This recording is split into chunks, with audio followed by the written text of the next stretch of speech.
tous et bienvenue dans ce nouveau numéro de Gettingo. Paris vient de demander aux autorités nigériennes la libération de Stéphane Julien, conseiller des Français de l'étranger basé au Niger. Le gouvernement français accuse les nouvelles autorités militaires du Niger d'avoir arrêté leur diplomate ce 8 septembre 2023. Elle appelle à sa libération immédiate. Depuis le premier jour, notre ambassade est pleinement mobilisée pour assurer la protection consulaire à notre compatriote, pouvait-on lire dans une déclaration de la porte-parole du ministère français des Affaires étrangères. Pour l'heure, aucun détail ne filtre sur les raisons de cette prétendue arrestation du diplomate français.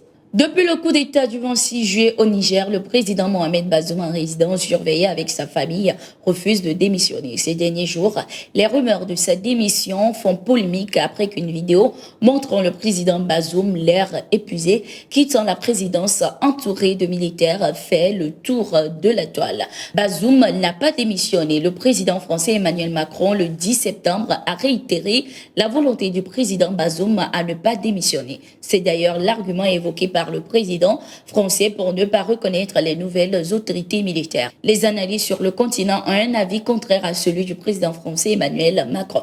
Écoutons le professeur Franklin Yamsio à Cameroun. Première preuve que Mohamed Bazoum, le junteur de Niamey qui devait faire boum et qui a fait boum, a démissionné. Elle est très simple. C'est que Bazoum a marché vers la présidence de la République sur la base du viol de la loi fondamentale du peuple nigérien, le viol de la constitution du Niger. Comment? Ça, c'est la première preuve. Le viol de la constitution du Niger par Mohamed Bazoum.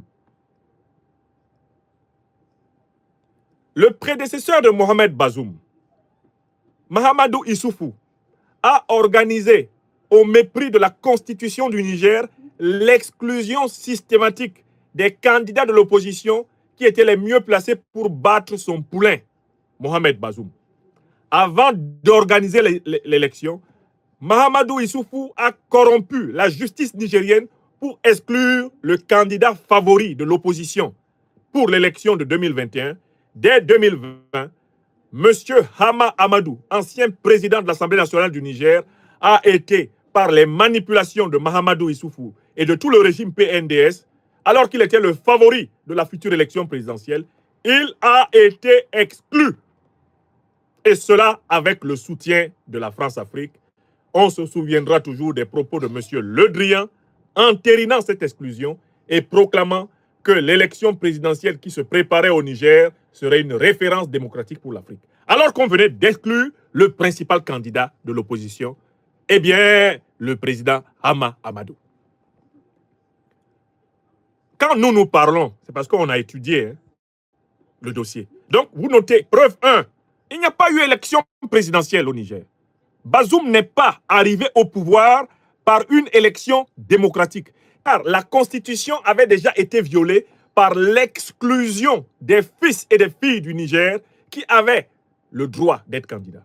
Une fois que l'élection est truquée, c'est la Constitution qui est violée. Car la Constitution du Niger, comme toutes les constitutions de cette époque, interdit formellement d'exclure des Nigériennes et des Nigériens éligibles de l'exercice de leurs droits civiques et politiques.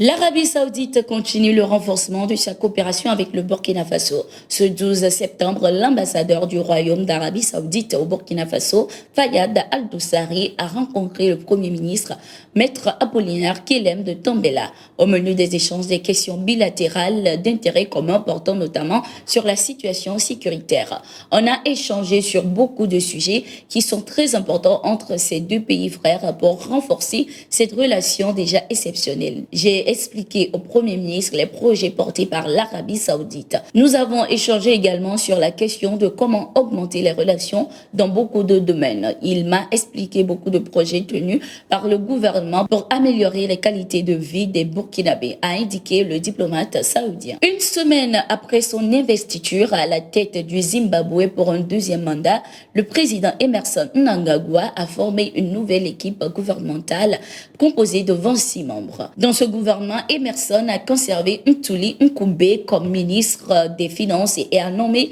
des membres de sa famille à des postes clés dans le gouvernement. Le fils du président David Koudakwache Mnangagwa a été nommé vice-ministre des Finances et son neveu Tongai Mnangagwa vice-ministre du Tourisme. Monica Ntuvangwa, ancienne ministre de l'Information, est dorénavant chargée des affaires féminines et des petites et moyennes entreprises. Son mari, Christopher Ntuvangwa, est désormais ministre des anciens combattants de la libération. Après 2 ans et demi d'exil en France, le leader du parti Mouvement démocratique nigérien pour une fédération africaine moderne, Faloumana Ama Amadou, est de retour au Niger ce 12 septembre 2023. C'est à bord d'un vol d'Air Algérie que l'opposant est arrivé à Niamey. Il a été accueilli par des partisans et militants de son parti. Son retour s'est fait en toute discrétion. Il avait fait part de son intention de regagner son pays après plusieurs mois d'exil sanitaire à Paris. En rappel, Ama Amadou fut Premier ministre à 2 reprises de 1995 à 1996, puis de 1999 à 2007, avant de fonder son parti politique.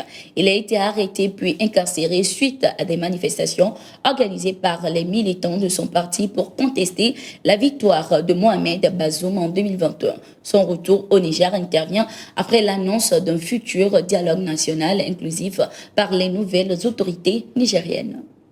Nouvelle arrivée à la fin de ce numéro de Gettingo. Merci d'être resté avec nous. Nous sommes en continu sur nos différentes plateformes et sur notre site d'information, le www.toutafrica.com. À tout de suite.